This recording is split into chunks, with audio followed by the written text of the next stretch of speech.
Some coordinates appear on no official chart. Waters that experienced sailors mark privately and avoid absolutely. In 1987, a Royal Navy frigate approached one of these invisible boundaries. The captain had 30 years at sea. The crew was among the most experienced in the fleet. It didn't matter. What they encountered 340 miles east of Greenland changed them forever. Now let's move on to the story. Every navy in the world has maps. Detailed charts showing currents, depths, hazards, shipping lanes. Thousands of hours spent surveying, measuring, documenting every square mile of ocean. But there are things those maps don't show. Can't show. Things that exist only in the collective memory of men who've seen them. And sometimes, those invisible boundaries are more real than anything drawn in ink. You need to understand something about sailors. Real sailors. Not weekend yachtsmen or cruise ship tourists. Men who spend months at sea, who know the ocean's moods better than their own families' faces, who can read weather in the taste of spray and navigate by stars their grandfathers used. These men don't speak carelessly about the sea. They don't invent stories for entertainment. When a sailor tells you something happened, when an entire crew agrees on what they witnessed, you don't dismiss it. You listen. And when that same crew, hardened men with decades of service, refuse to cross an invisible line in open water, when they'd rather face court-martial than sail past a certain point, that's when you should start asking questions. This is the account of HMS Endurance, a Royal Navy frigate that encountered something in the North Atlantic during the autumn of 1987. Something that changed 5 men forever. Something that still influences naval routes to this day, though no official record will ever admit it. The coordinates were 61 degrees 14 minutes north, 29 degrees 47 minutes west. Remember those numbers. They matter. October 12, 1987. Captain Alistair Beaumont had commanded HMS Endurance for 3 years. 52 years old, career naval officer, the kind of man who understood that the sea demanded respect but not fear. He'd served in the Falklands conflict, weathered storms that sent younger men to their knees praying, navigated ice fields that could crush a ship's hull like paper. Nothing in those experiences prepared him for what happened 340 nautical miles east of Greenland. The morning began normally. Calm seas, overcast sky, temperature hovering just above freezing. The Endurance was returning from a routine patrol of the GIUK Gap, the strategic waterway between Greenland, Iceland, and the United Kingdom where NATO forces monitored Soviet submarine activity during the Cold War. Beaumont stood on the bridge, drinking coffee that had gone cold an hour ago, studying the charts spread before him. Their current heading would take them through open water, well-traveled routes, nothing unusual. First mate Lucien Moreau approached quietly. At 44, Moreau had earned his reputation as a man who noticed things others missed. A shift in crew behavior, a change in sea patterns, mechanical issues before they became critical. He spoke little but observed everything. "Captain," Moreau said, his French accent still pronounced after 15 years in the Royal Navy. "The men are quiet this morning." Beaumont glanced up. "Tired? We've been at sea for 6 weeks." "No, sir. Not tired. Something else." Beaumont listened. Moreau was right. The usual morning sounds, men calling to each other across the deck, the clatter of equipment, the radio chatter, all of it seemed muted. Not absent, just subdued. "Check with the crew chiefs," Beaumont ordered. "Make sure everyone's fit for duty." Moreau nodded and departed. Beaumont returned to his charts, but the observation lingered. In 30 years at sea, he'd learned to trust his first mate's instincts. 2 hours later, navigator Hugo Bellamy plotted their course with mechanical precision. 39 years old, product of the Royal Naval College, Bellamy trusted numbers, calculations, verified data. The ocean was vast but predictable if you understood the science. "Captain, current course maintains our scheduled arrival at Portsmouth in 72 hours, Bellamy reported. "Weather forecasts are favorable. No complications anticipated." Acknowledged, Beaumont said. He looked out at the flat gray sea, the horizon line barely distinguishable from the sky. Something felt wrong, though he couldn't identify what. The door to the bridge opened. Boatswain Etienne Fournier entered, his weathered face showing an expression Beaumont had never seen before. Fournier was 57, the oldest man aboard, a veteran of more naval campaigns than anyone else on the ship. Nothing rattled him. But something was rattling him now. "Sir, request permission to speak privately." Beaumont gestured to the chart room, a small enclosed space behind the bridge. They entered, closing the door. "What is it, boatswain?" Fournier hesitated, choosing his words carefully. "Sir, I need you to change course. 10 degrees north, maintain for 6 hours, then resume original heading." "Why?" "Because we're approaching the line, sir." Beaumont stared at him. "What line?" "There's nothing on the charts." "No, sir. There wouldn't be. The line isn't on any chart. But it's real and we're heading straight for it." "Explain." Fournier took a breath. "I crossed it once. 23 years ago, different ship, different captain. We sailed past a certain point in these waters and—" He paused, struggling with the memory. "Things changed, sir. The sea changed. We changed. We turned back, but not before. Not before we understood we'd made a mistake." "What kind of mistake?" "The kind you don't repeat, sir. The kind that makes you alter course for the rest of your life." Beaumont studied the boatswain's face. Fournier wasn't joking, wasn't exaggerating. The man was genuinely afraid, and that was deeply unsettling. "How far are we from this line?" "At current speed?"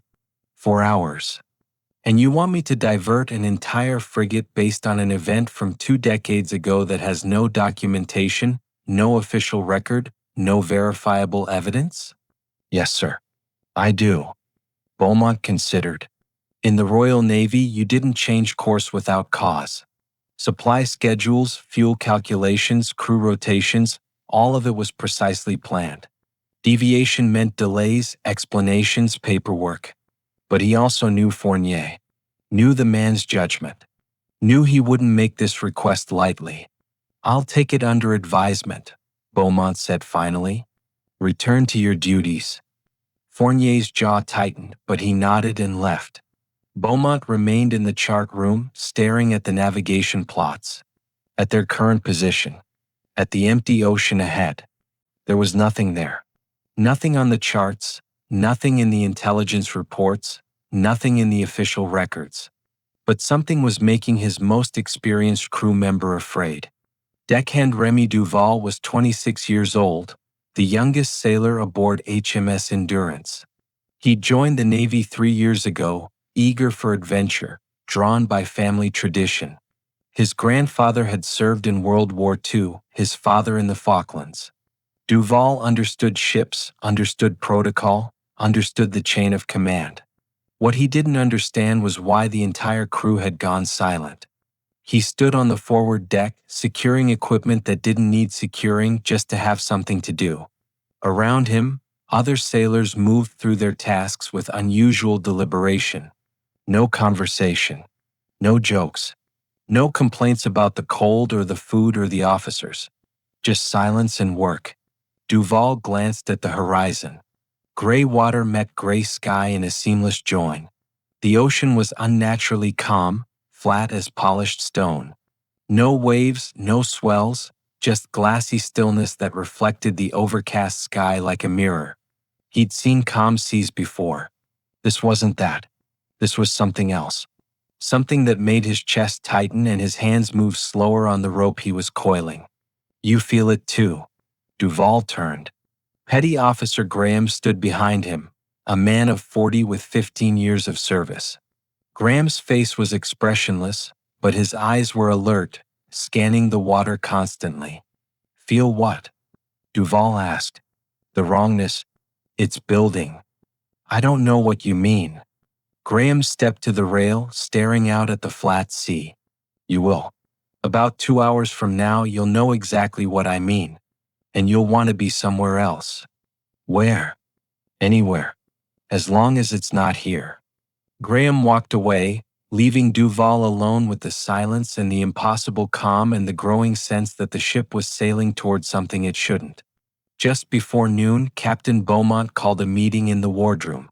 Present were First Mate Moreau, Navigator Bellamy, Boatswain Fournier, and the ship's senior officers. 8 men in total, standing around the tactical table where charts were spread out under harsh fluorescent light. "Gentlemen," Beaumont began, "I've been receiving reports from multiple crew members about unusual conditions. I want facts, not speculation." Moreau. The first mate consulted his notes. "The crew is functioning normally, sir. All stations report ready status. Equipment is operational. No mechanical issues, no medical problems, no disciplinary concerns." "Then why does it feel like we're sailing into a funeral?" Beaumont asked bluntly. No one answered immediately. Finally, Fournier spoke. "Because we are, sir. Or something worse." Beaumont gestured to the charts. Show me this line you mentioned." Fournier approached the table, running his finger across the map until he reached a point in the North Atlantic, approximately 340 nautical miles east of Greenland. "Here, sir. 61 degrees 14 minutes north, 29 degrees 47 minutes west. That's where it is." Bellamy leaned forward, examining the coordinates. "There's nothing there. Open ocean, normal depth, no recorded hazards, no geographical features. It's empty water." "On the charts, yes," Fournier agreed, "but not in reality." "What's in reality?" Beaumont pressed. Fournier met his captain's eyes. "A boundary, sir. Between water that feels right and water that doesn't. Cross it and you'll know immediately. The sea changes. The air changes. You change." "Changed how?" "That's the problem, sir. I can't explain it. None of us who crossed it can. We just know we can't cross it again." Moreau spoke quietly. "How many of the crew have crossed this line before?" Fournier hesitated.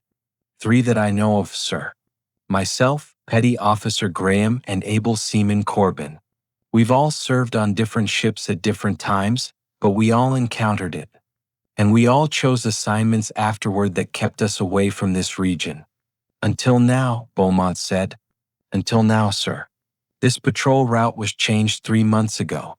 New strategic priorities from Admiralty. I didn't realize we'd come this close until I checked our position this morning." Bellamy tapped the chart with precise irritation. "This is superstition. Sailors' tales. There's no scientific basis for an invisible line in the ocean that makes people uncomfortable." "You're right, Navigator," Fournier said calmly. "There's no scientific basis. There's only experience. And my experience tells me we need to change course." "Based on a feeling?" "Based on 37 years at sea and the knowledge that some things don't need to be understood to be respected." The room fell silent. Beaumont looked at each man in turn, reading their expressions. Bellamy was skeptical, dismissive. Moreau was thoughtful, reserved. The other officers were uncertain, caught between training and tradition. And Fournier was absolutely certain. "Captain," Moreau said quietly, "may I suggest a compromise? We maintain current heading for 2 more hours. If conditions remain normal, we continue. If the crew's concerns prove justified, we adjust course as the boatswain recommends. That gives us time to evaluate without committing to either decision prematurely." Beaumont considered. It was reasonable. It bought time. It allowed him to make an informed choice rather than react to fear. But it also meant sailing closer to whatever Fournier believed was waiting. "Agreed," Beaumont said finally. "We continue for 2 hours. All hands remain at stations. Navigator, I want continuous position updates. First mate, monitor the crew closely. Any changes in behavior, equipment status, sea conditions, I want to know immediately." "Yes, sir," Moreau said. "Boatswain, you'll remain on the bridge with me. If we're approaching this line of yours, you'll know before anyone else." Fournier nodded, his expression grim. "Yes, sir." Oh no. The meeting ended. The officers dispersed to their duties. Beaumont remained at the table, staring at the coordinates Fournier had indicated. 61 degrees 14 minutes north, 29 degrees 47 minutes west. Empty water on every chart. Empty water on every satellite image. Empty water in every official record.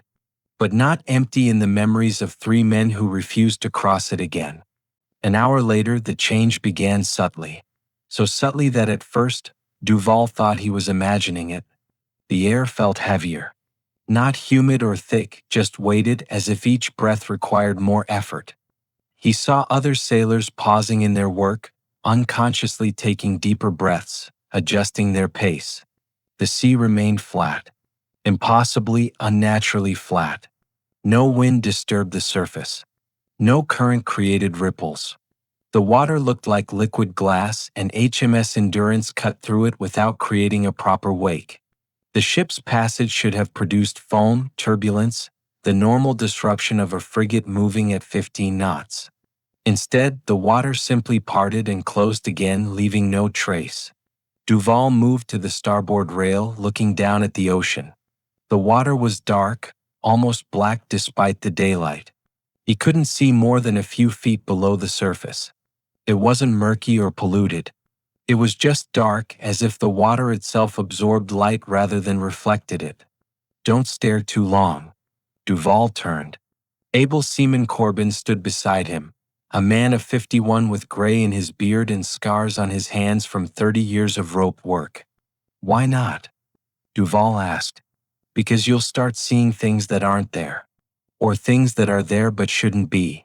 Like what? Corbin didn't answer. He just stared at the horizon, his jaw tight, his hands gripping the rail hard enough that his knuckles went white. How much longer until we reach it? Duval asked. The line? We're close. Maybe an hour. Maybe less. You'll know when we arrive. How? Corbin finally looked at him. Because everyone aboard will feel it at the same moment.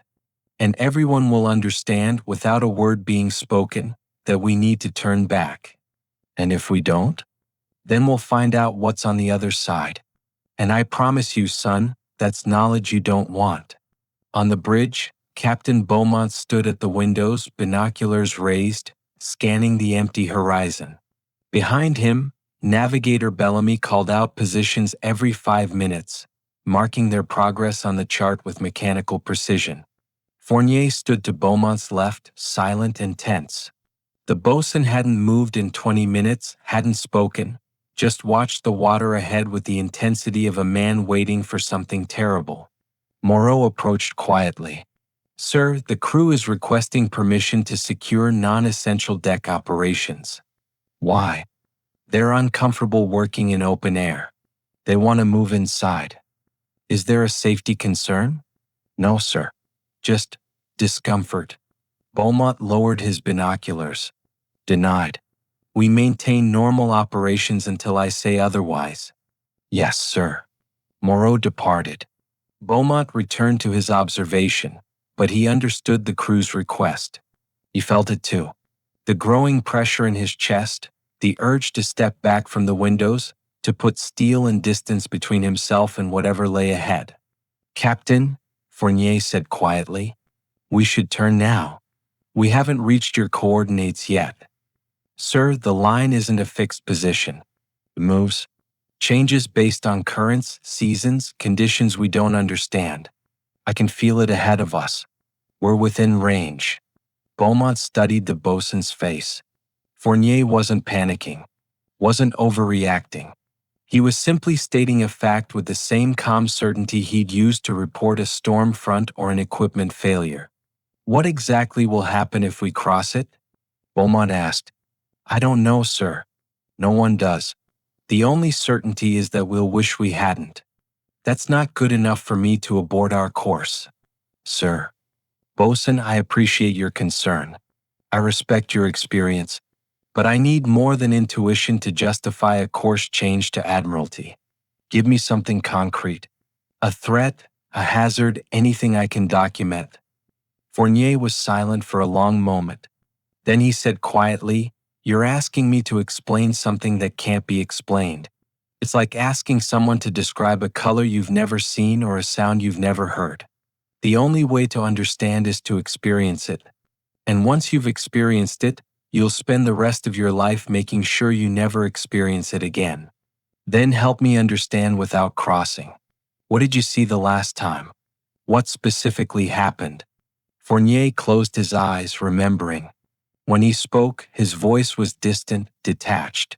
The sea stopped being water. It was still liquid, still wet, but it wasn't water anymore. It was something else wearing water's shape. And beneath the surface, things moved. Not fish, not whales, not submarines. Things that existed in geometries that shouldn't work, that couldn't work, but did anyway. He opened his eyes, looking directly at Beaumont. "And the worst part, sir? The absolute worst part? We could feel them noticing us. Feel their attention focusing on the ship. Feel them deciding whether we were worth following.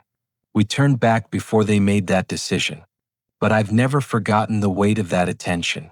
The sense that we were being evaluated by something vast and ancient and utterly indifferent to our survival." Beaumont felt cold. Not from the temperature. From the absolute conviction in Fournier's voice. "Navigator," Beaumont called. "Time to coordinates?" 42 minutes at current speed, sir," Bellamy replied. Beaumont made his decision. Not based on charts or protocols or rational analysis. Based on the expression in an old sailor's eyes and the memory of fear that still haunted him 23 years later. "Helm," Beaumont ordered. "Come about to heading 010. Maintain current speed." The helmsman hesitated. "Sir, that takes us off course." "I'm aware." "Execute the order." "Aye, sir." Coming about to 010. The ship began to turn, its bow swinging away from the coordinates Fournier had marked. Around the bridge, the change in heading registered on instruments, screens, charts. And in that moment, every man aboard HMS Endurance felt something release. A pressure they hadn't fully acknowledged until it was gone. A weight lifting from their chests, their thoughts, their souls. Fournier exhaled slowly, his shoulders dropping. "Thank you, sir." Beaumont said nothing. He just watched the ocean as the ship turned away from 61 degrees 14 minutes north, 29 degrees 47 minutes west. Away from the invisible line, away from water that wasn't quite water and attention that wasn't quite human. They'd avoided it this time. But Beaumont knew with absolute certainty that the line was still there, still waiting, still patient, and someday another ship would find it. But the story doesn't end with HMS Endurance turning away, because Captain Beaumont made a decision that would haunt him for years. He documented everything. Against protocol, against advice from his superiors, against common sense, Beaumont wrote a detailed report of the encounter. He included Fournier's account, the crew's testimony, the exact coordinates, the atmospheric conditions, everything. He submitted it through official channels, expecting it to disappear into classified archives. It didn't disappear. It spread. Within 6 months, Beaumont received letters from 17 other naval officers. Royal Navy, U.S. Navy, French Marine Nationale, Soviet Northern Fleet, even the Japanese Maritime Self-Defense Force. All of them describing similar experiences. All of them marking the same approximate region on their charts. All of them agreeing that something existed in those waters that no official record acknowledged. The coordinates varied slightly, a few degrees north or south, east or west, suggesting the line wasn't fixed but fluid, moving with currents or seasons or something else entirely. But the core location remained consistent. The North Atlantic east of Greenland, in waters that should have been empty and safe and thoroughly mapped. Beaumont compiled the accounts, created his own map, marking every reported encounter, every instance of crews refusing to cross, every ship that had turned back from invisible boundaries. The pattern was undeniable. Dozens of incidents spanning 40 years. Hundreds of sailors who had felt the same wrongness, the same pressure, the same instinctive certainty that crossing would be a mistake. And then there were the ships that hadn't turned back. Beaumont found references to 6 vessels that had continued past the line despite crew concerns. Fishing trawlers, merchant ships, 1 Soviet research vessel. All of them had returned. All of them had completed their voyages without incident, at least according to official logs. But unofficial accounts told different stories. The Norwegian trawler Bjørnson had crossed the line in 1979. The crew returned to port 3 weeks later, all alive, all physically healthy. But 4 of them never sailed again. 2 retired immediately. 1 entered a psychiatric facility. The 4th man, the captain, sold his boat and moved inland as far from the ocean as Norway's geography allowed. When Beaumont tracked him down and asked what happened, the former captain said only this: "We sailed through water that noticed us. And once you've been noticed by the ocean itself, you can never look at it the same way again." The Soviet research vessel Akademik Volkov had crossed in 1983 as part of a submarine detection program. The ship returned with all hands, but the research data was immediately classified. 3 of the scientists aboard defected to the West within a year. One of them, a marine biologist named Yuri Petrov, spoke briefly to a journalist before disappearing back into protection programs. Petrov said the sensors detected something massive beneath the ship. Not moving, not organic as far as they could determine, just present. A structure or formation or entity that existed at depths that should have been empty water. And when they tried to map it, to understand its dimensions, the instruments failed. Not from malfunction, but from inability to process what they were detecting. As if the thing beneath them existed in more dimensions than their equipment was designed to measure. But the most disturbing account came from the American merchant ship Pacific Runner, which had crossed the line in 1985. The ship arrived at its destination on schedule. Cargo intact, crew healthy, no reported problems. Except the crew was different. Family members noticed it first. Wives, children, parents. They reported that the sailors who returned weren't quite right. They looked the same, spoke the same, remembered the same things. But something fundamental had changed. They were quieter, more distant, as if part of their attention was always elsewhere. As if they were listening to something no one else could hear. One wife described it to a military psychologist. "My husband came back from that voyage, but only about 90% of him returned. The other 10% is still out there. Still in that water. Still crossing that line over and over again." Beaumont read these accounts with growing unease, because he recognized the pattern. The same pattern he'd seen in Fournier, in Corbin, in Graham. Men who had crossed the line and returned physically intact but fundamentally altered. And he began to wonder, what would have happened if HMS Endurance hadn't turned back? What would have happened to him, to his crew, if they'd sailed past that invisible boundary and into water that wasn't quite water? He never got an answer. But he made sure that every naval officer he knew understood the coordinates, understood the risk, understood that some boundaries exist for reasons that can't be explained or documented or proven, but must be respected anyway. The North Atlantic route was quietly adjusted in 1988.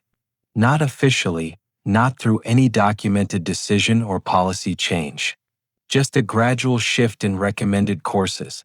A slight deviation that kept ships away from 61 degrees 14 minutes north, 29 degrees 47 minutes west, and the surrounding waters. Fuel efficiency studies justified it. Weather pattern analysis supported it. No one mentioned the real reason, that dozens of experienced sailors had independently decided that certain waters should be avoided, and their collective judgment carried more weight than any chart. But HMS Endurance's encounter wasn't the end. It was barely the beginning. Because the line wasn't just in the North Atlantic. In 1989, an Australian naval patrol reported similar conditions in the Southern Ocean, approximately 800 miles south of Tasmania. The crew described the same phenomena: flat water, heavy air, the sense of something vast paying attention. They turned back before reaching whatever marked the boundary, but they reported the coordinates and the experience through official channels. In 1991, a Japanese fishing fleet encountered it in the Pacific, east of the Kuril Islands. 3 boats fishing together all felt the change simultaneously. All 3 captains independently decided to turn back without discussing it. Only later, comparing notes, did they realize they'd all reacted to the same invisible threshold. In 1993, a Brazilian research vessel found it in the South Atlantic.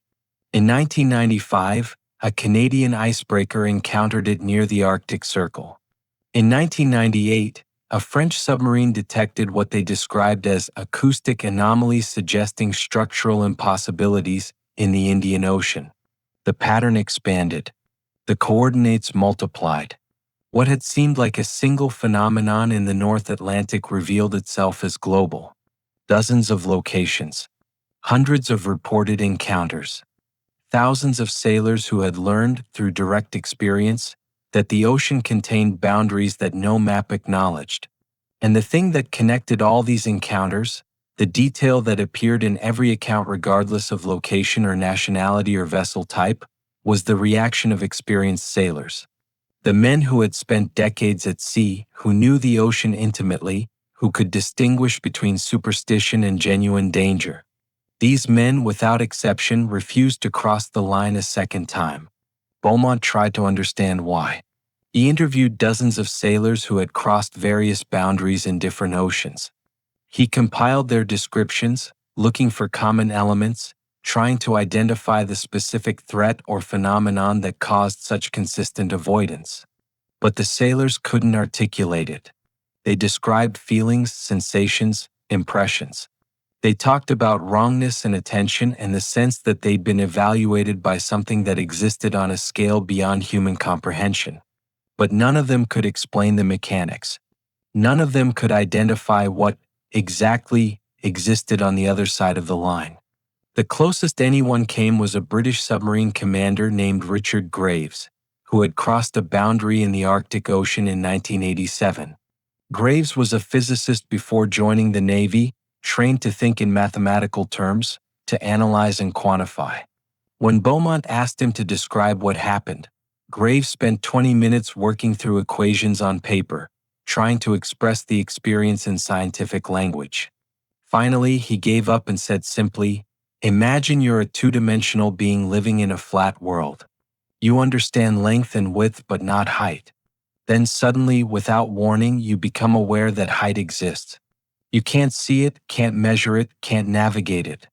But you know with absolute certainty that there's a dimension you've been moving through your entire life without realizing it. And worse, you become aware that things exist in that dimension. Things that can see you even though you can't see them. That's what crossing the line feels like becoming aware of dimensions you weren't designed to perceive." Beaumont asked the obvious question, what exists in those dimensions? Graves looked at him with an expression that mixed fear and wonder. "I don't know. But whatever it is, it's vast, it's ancient, and it's patient.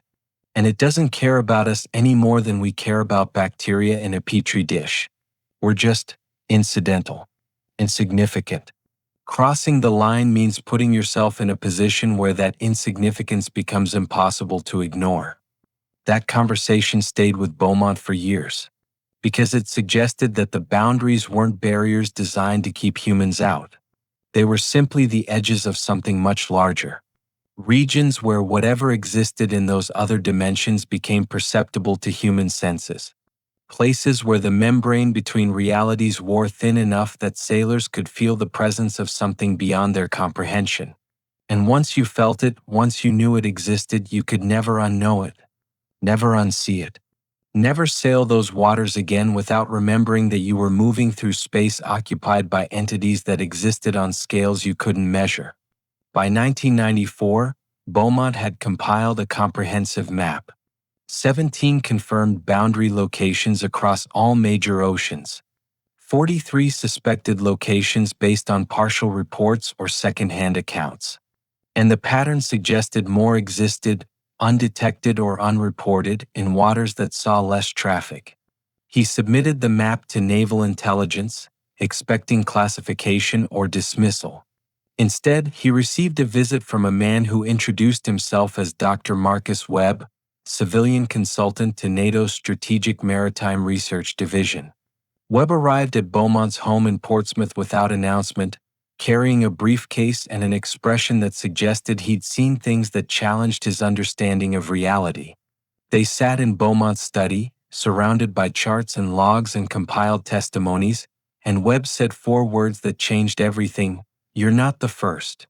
Webb opened his briefcase and removed files. Decades of files.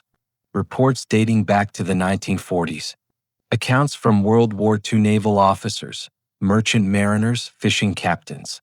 All describing the same phenomenon. All marking locations on charts. All refusing to cross the boundaries they discovered. "We've been aware of this for 50 years, Webb said quietly. "Every major navy knows about it. Every maritime nation has sailors who've encountered it.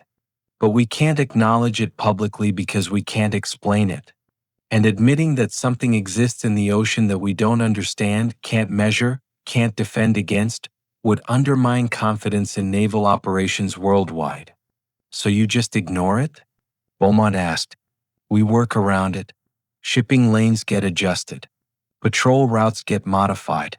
We cite weather patterns, fuel efficiency, strategic considerations. The real reason never appears in official documents." "What is the real reason? What exists at these boundaries?" Webb was silent for a long time. Then he said, "We don't know. We have theories, dimensional anomalies, quantum fluctuations that affect consciousness, ancient structures built by civilizations that predate recorded history, entities that exist in states we can't define using our current understanding of physics. But theories don't matter.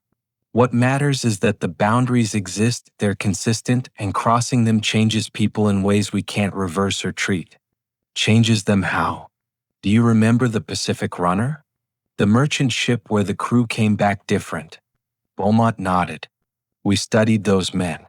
Full medical workups, psychological evaluations, neurological scans. Physically, they were identical to their pre-voyage baselines. But brain scans showed unusual activity in regions associated with spatial perception and pattern recognition, as if their brains were processing information that shouldn't exist, seeing dimensions that human neurology isn't designed to perceive." "Can you help them?" "No. The changes appear to be permanent. Most of them adapt over time, learn to filter out the additional perception. But some don't. Some become obsessed with trying to understand what they experienced. They study mathematics, physics, trying to find frameworks that explain dimensional reality. A few have made genuine contributions to theoretical research. But they're never the same. Never fully present in our three-dimensional reality again." Webb pulled out another file, this one thicker than the others. "This is what we know for certain. The boundaries exist globally. They move, but within predictable ranges. They affect consciousness, not physics. Ships can cross them safely from a mechanical perspective. But human minds, especially minds trained to navigate and understand the ocean, react to something present in those regions. Something that challenges their fundamental understanding of reality." "And you want me to do what with this information?" Beaumont asked. "Continue what you're doing. Document encounters. Compile testimonies. Share information with naval officers who need to know. But do it quietly. No public disclosure. No media attention. Just quiet professional communication among people who understand that the ocean is larger and stranger than official maps acknowledge." Beaumont agreed. Not because he wanted to participate in what felt like a cover-up, but because he understood the alternative. Public disclosure would create panic. It would force navies to explain something they didn't understand. It would undermine confidence in maritime safety without providing any solution or protection. Better to work within the system.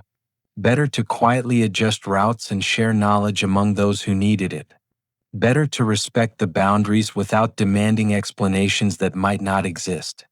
For 15 years, that's what Beaumont did. He maintained correspondence with dozens of naval officers worldwide.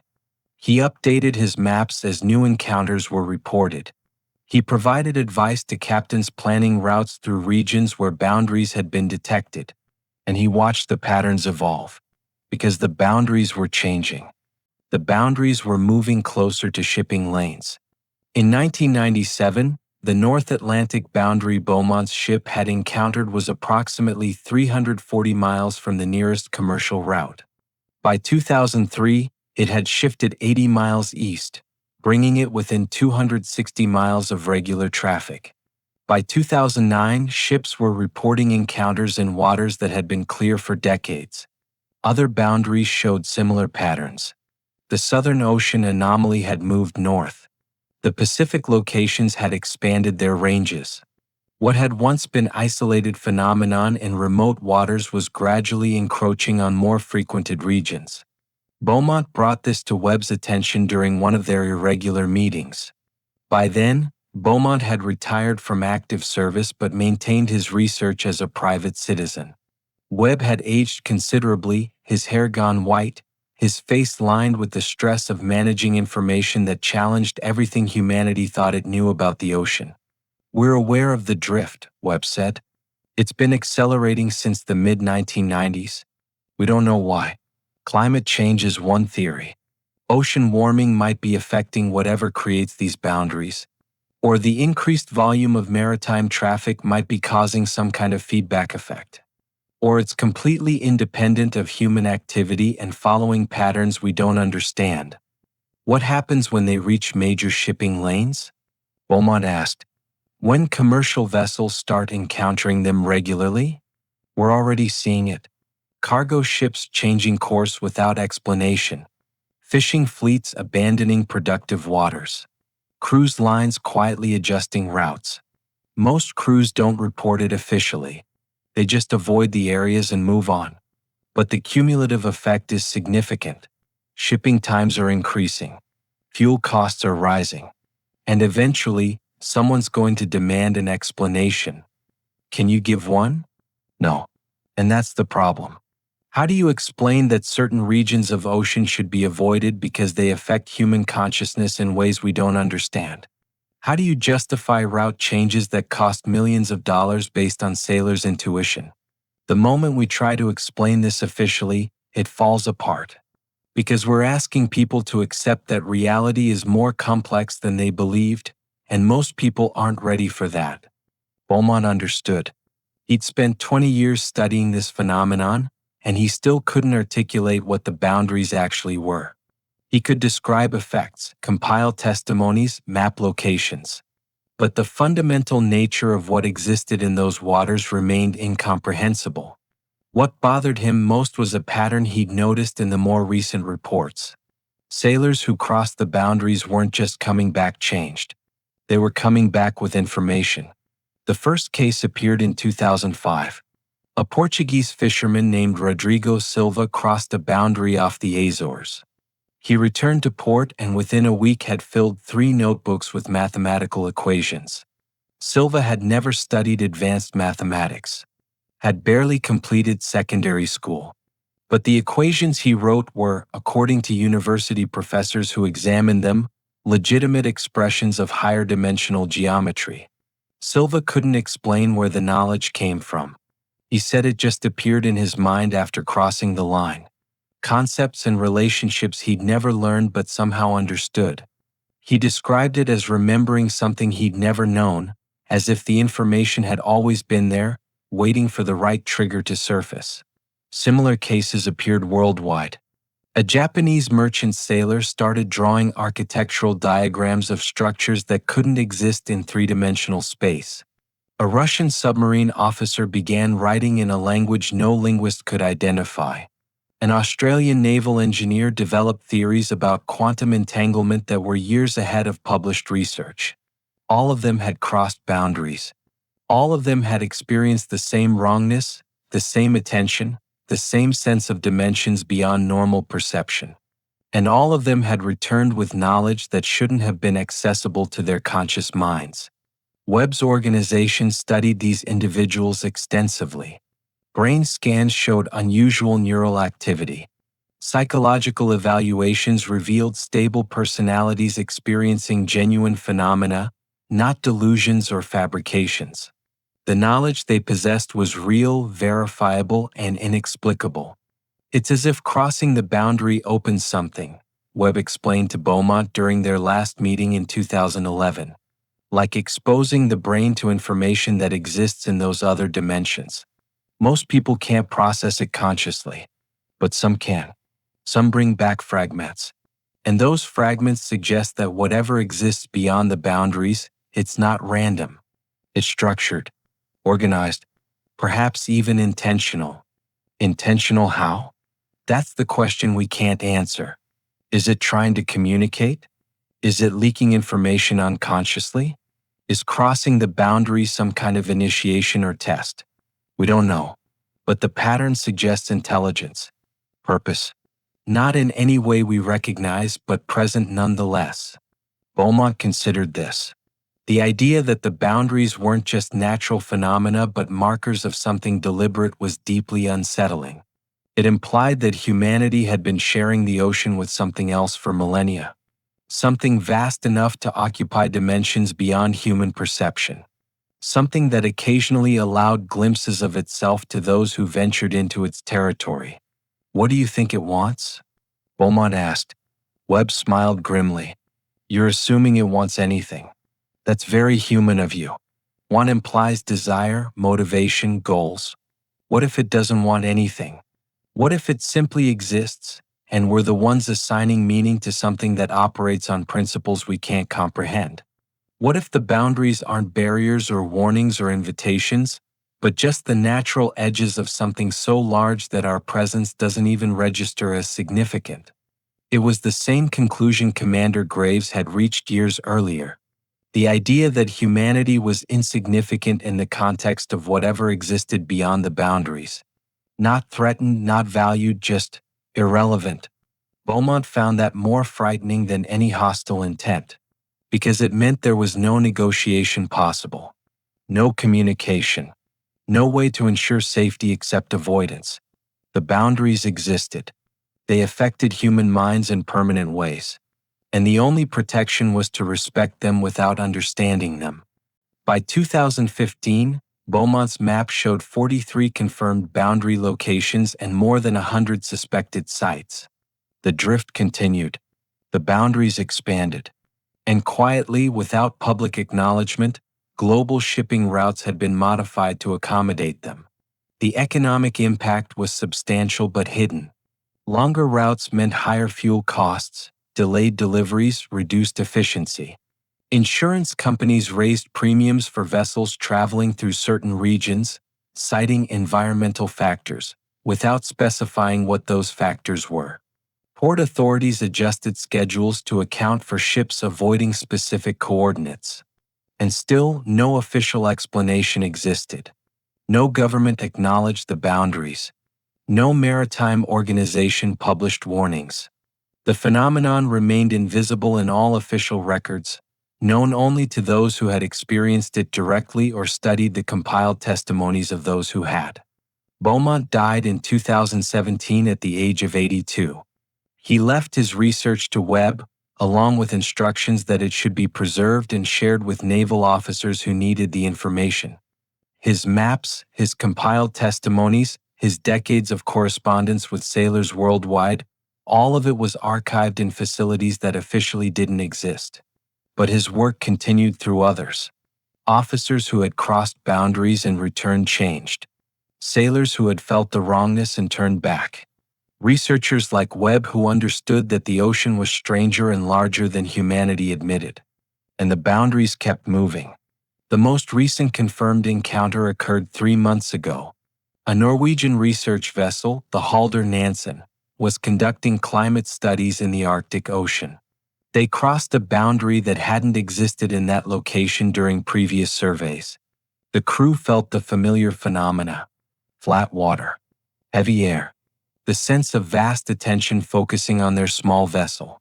The captain, a woman named Astrid Holmgren, had read Beaumont's research, knew the signs, understood what she was experiencing. She immediately ordered the ship to reverse course, despite the fact that it meant abandoning a month of planned research. When asked by her superiors why she had aborted the mission, Holmgren said simply, "Because I've spent 30 years studying the ocean, and I know when it's telling me to leave. I don't need to understand the mechanism to respect the warning." Her decision saved her crew from whatever permanent changes affected those who crossed. But it also confirmed what many had suspected. The boundaries were spreading faster than ever.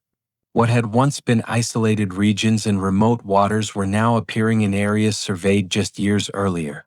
Something was changing. Either the boundaries themselves were expanding, or the membrane between dimensions was thinning, allowing whatever existed beyond them to become perceptible in more locations. The implications were staggering. If the drift continued, if the boundaries kept moving closer to major shipping lanes and coastal waters, eventually the phenomenon couldn't be hidden. Eventually, enough people would encounter it that official denial would become impossible. And then humanity would have to confront a truth that challenged everything we thought we knew about reality. That the ocean, which covers 70% of Earth's surface, contains regions where normal physics doesn't quite apply. Where human consciousness encounters something that exists in dimensions we can't measure. Where the boundary between our reality and something else wears thin enough that sailors can feel the presence of the incomprehensible. Webb died last year. His replacement, a woman named Dr. Sarah Kensington, inherited decades of research and faced the same impossible task. Managing knowledge that couldn't be officially acknowledged while preparing for a future where acknowledgement might become unavoidable. During her first briefing to NATO's Strategic Maritime Research Division, Kensington presented updated projections. If current drift rates continued, at least 3 major shipping lanes would intersect with boundary regions within the next 15 years. Avoidance would become increasingly difficult. Economic impacts would become impossible to hide. Someone asked the question everyone was thinking: what do we do when we can't avoid them anymore? Kensington's answer was brutally honest: we don't know. Every solution we've considered requires understanding the phenomenon, and we're no closer to that understanding than we were 50 years ago. We can document effects. We can map locations. We can identify patterns. But we can't explain what's actually happening or why. And without explanation, we can't develop countermeasures or protections. So we just wait? Another officer asked. We wait, Kensington confirmed. And we hope that whatever exists beyond those boundaries remains as indifferent to us as it has been for millennia. Because if it ever decides to pay active attention to humanity, rather than just passively existing in our ocean, we have no defense, no response, no plan beyond trying to stay out of its way. The briefing ended in uncomfortable silence, because everyone in that room understood the truth. Humanity had achieved incredible things. We'd mapped the ocean floor, explored the deepest trenches, cataloged thousands of species, built vessels that could traverse any sea. But we'd done it all while carefully avoiding certain coordinates, while respecting boundaries we couldn't explain, while acknowledging, at least among those who knew, that we shared the ocean with something beyond our comprehension. And the thing that made it truly terrifying? The boundaries were passive. They didn't hunt, didn't attack, didn't actively threaten. They just existed, and crossing them changed people in permanent ways, which meant that whatever existed beyond them was powerful enough, vast enough, dimensionally complex enough that its mere presence was sufficient to alter human consciousness. You didn't need to see it, didn't need to touch it, didn't need to interact with it directly. Just being in its territory, just occupying the same space even though you couldn't perceive it fully, was enough to change you forever. That was the real horror. Not monsters in the deep, not hostile entities, just the knowledge that reality was larger than we'd imagined, and some parts of it existed on scales that made humanity insignificant. The sailors who refused to cross the line understood this instinctively. They didn't need scientific explanations or theoretical frameworks. They'd felt the wrongness. They'd experienced the attention of something vast and ancient and utterly indifferent. And they knew, with the certainty that only direct experience provides, that some boundaries exist for reasons that transcend human understanding. You can question those boundaries. You can demand explanations. You can refuse to accept that anything exists beyond scientific verification. But the sailors who've crossed the line? They don't argue. They don't justify. They just quietly adjust their courses to avoid certain coordinates. And they sleep better at night knowing they'll never cross again. Because they understand something that most people never have to confront. That the universe is stranger and larger than we admit. That consciousness can perceive things our instruments can't measure. That dimensions exist beyond the three we navigate daily. And that sometimes, in certain regions of ocean under specific conditions, the membrane between our reality and those other dimensions wears thin enough that we can feel what waits on the other side. Not see it, not understand it, not communicate with it, just feel its presence. Its vast, patient, utterly indifferent presence. And once you've felt it, you never forget. Never stop knowing that every time you look at the ocean, you're looking at something that's simultaneously exactly what it appears to be and infinitely more complex than any human mind can process. The line still exists. Multiple lines actually scattered across every ocean. They move, they drift, they expand into waters that used to be safe. And every year, more sailors encounter them. More crews turn back. More captains quietly adjust routes without explaining why. The coordinates change, but the phenomenon remains constant. Somewhere in the ocean right now there's a boundary. Cross it and you'll never be quite the same. You'll return physically intact. You'll complete your voyage. You'll go home to your family. But part of you will stay in those waters. Part of you will remain forever aware that you touched something beyond human comprehension. Part of you will always be crossing that line over and over, remembering the moment when reality revealed itself to be larger and stranger than you'd ever imagined. And you'll spend the rest of your life making sure you never cross it again. Because some knowledge can't be unknown. Some experiences can't be forgotten. Some boundaries, once discovered, must be respected forever. The sailors know this. The ones who've crossed. The ones who've turned back. The ones who felt the ocean's attention and understood, in that terrible moment of clarity, just how small humanity really is in the context of dimensions we can't perceive. They know, and they refuse to cross. And that refusal, that collective agreement among thousands of sailors across generations and nationalities and naval traditions, is the only protection we have.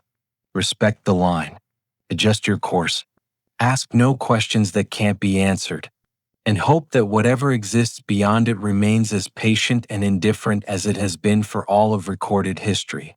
Because the alternative, the possibility that it might one day decide we're worth more than passive observation, is too terrifying to contemplate. The line is still out there. Waiting.